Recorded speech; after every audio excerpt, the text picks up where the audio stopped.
Now you talk about terror. I've been terrorized all my days. All my days.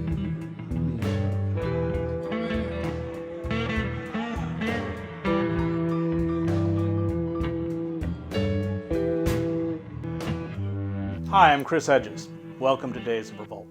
Today, in two parts, we're going to look at the nature of human evil as seen through the Holocaust, which took the lives of 12 million people, including 6 million Jews, many of them children, women, the elderly.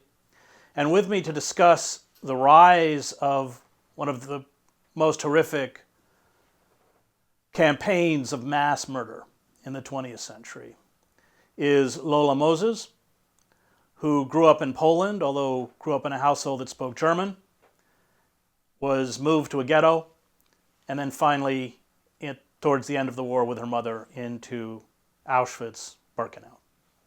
Thank you, Lola. So I want to begin... My pleasure. Thank you for being here. ...with that moment. Your father ran a small grocery store. You were, probably middle class would be... I mean, you weren't poor anyway. Yes, no. And maybe lower middle class. I remember you saying your father was quite a snappy dress, always dressed in spats and German suits. Yes. And you at that time are what, 7, 8, right around there, years old? From birth till the war, that was still 9 years. 9. Yes. And the rumblings of disintegration, I remember you speaking about Hitler's voice on the radio, growing antisemitism among your Polish classmates. Talk a little bit about the first time you became aware as a child that the world around you was changing. I'm not really aware at that point, till the wartime, about the world changing, because since day one, since my first memories, there was always antisemitism.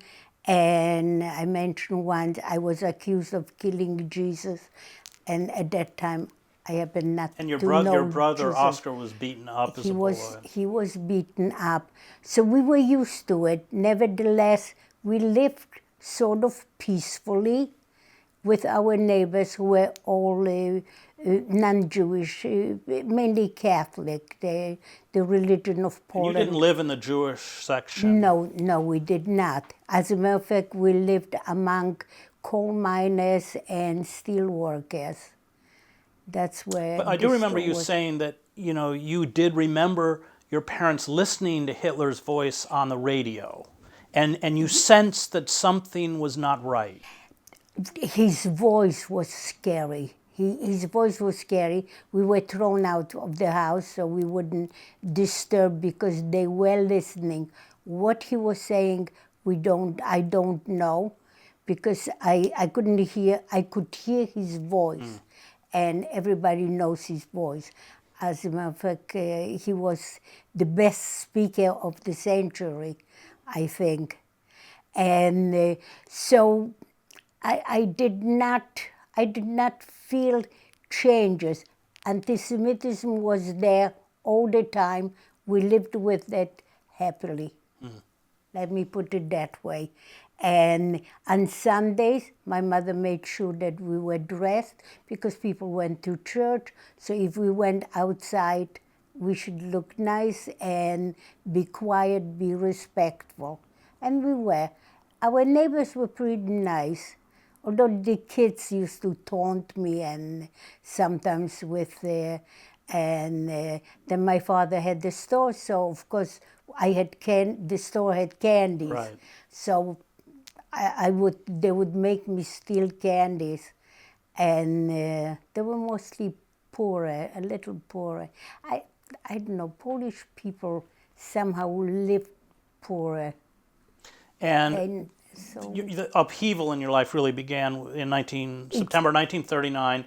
The Germans invade Poland, and Then- you attempt to flee to Russia. Yes. So we left actually before the war started.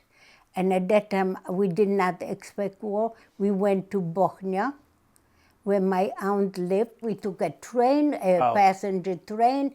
We were very well dressed, beautifully dressed, and we went for vacation for the summer. That must have been end of school, May, June, probably, something like that. And we spent our time by my aunt, as we did almost every year. We were not rich enough to be sent to camps or to the spas. So we went to my aunt because the air was fresher there and there was more space. There was a little So when did garden. you flee to Russia? When was that? And then the minute the war started, Okay. when my parents came, they to took your aunt's house? to my aunt's house to Bochnia. They took the last available car that was willing to get them out, and whatever they were able to put into that car, and my uncle, my parents and my uncle, whatever they put in, which wasn't much, and they left everything. But you had your as was. Shabbat candelabra. The candelabra, right, that she took in the car, that my mother took in the car. So that's why she had it, and some silverware that she did. And you attempt to go to Russia, and you talk about coming upon a bridge. And it was, then we, at one point, not right up, maybe a week later or whatever, my father said that between the two evils, between Hitler and Stalin, he will choose Stalin. Apparently, the speeches that he heard, apparently Hitler was already promising what he'll do to Jews, so I would imagine that would sway him, because he was not a lover of Stalin. I think in the first war, they had to do with Russia was at war, and so he didn't have very good memories. But he said it would be better. So he had some money on him, whatever he would have at home, which wasn't much, but he bought a buggy, a little broken down wagon, and a very old horse. And we just drove, and we drove too far. With many other refugees. Many refugees. Then even Polish people were running away from Germans. We tried, and the army was running away. So it was a disorder. It was I call it a Polish word, balagan. Everything was like a boiling kettle. Right. You're 9 years old now? I'm 90, right. And you talk about the incident, so the bridge incident. And then in our travels, we came upon a bridge, a small bridge, but they said that the bridge was bombed. But we had to go ahead. There was half of it, like maybe not quite even a half, was still solid. It was still so somehow my uncle was the only one that knew how to deal with the horse, and he got the wagon through that part that was sturdy enough, and we walked. We had to walk, and during that time there were not the bombing, but they were shooting. And you could see like stars going, like swords crossing. That's how the bullets were coming. And you saw like it was a beautiful, beautiful blue sky. And you saw like little lights, flashlights, which in a child's mind, it was beautiful and frightening. And we went, so under the bridge, there was that gaping hole, broken up, and the horses, the horses do not die peacefully. There were dead people dying, and somehow we didn't hear it. We heard the drone of the planes, which the German planes had like a very heavy drone, like bombers, and so just that the horses trying to get up, and they were really hurt. They were like open the inside way, and that what frightened me. And this was the first time you'd seen anything That was like the this. first time that I've ever seen.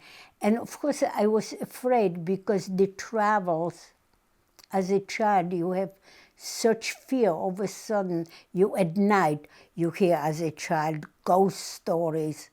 But there's a mother and a father, and we even had someone that would help out at home, so she would tell us all these ghost stories.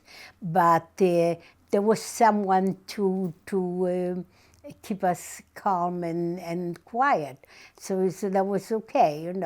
It's just a story goes.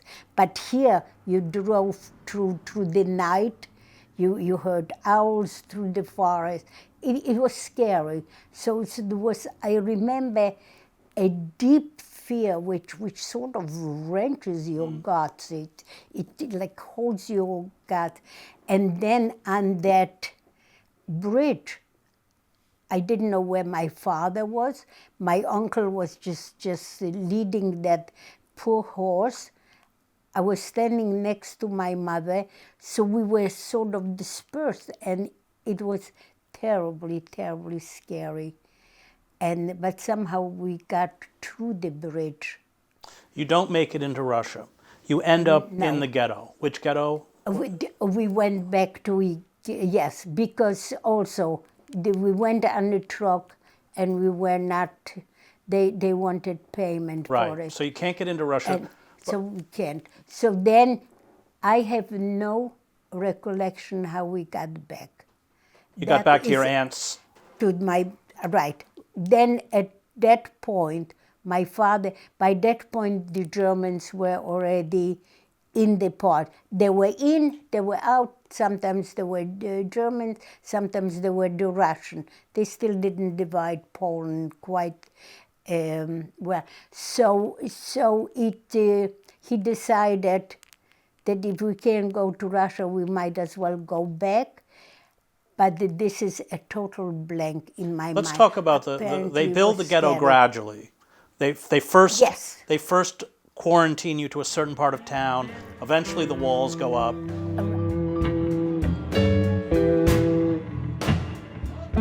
Had to eat out the watermelon patch.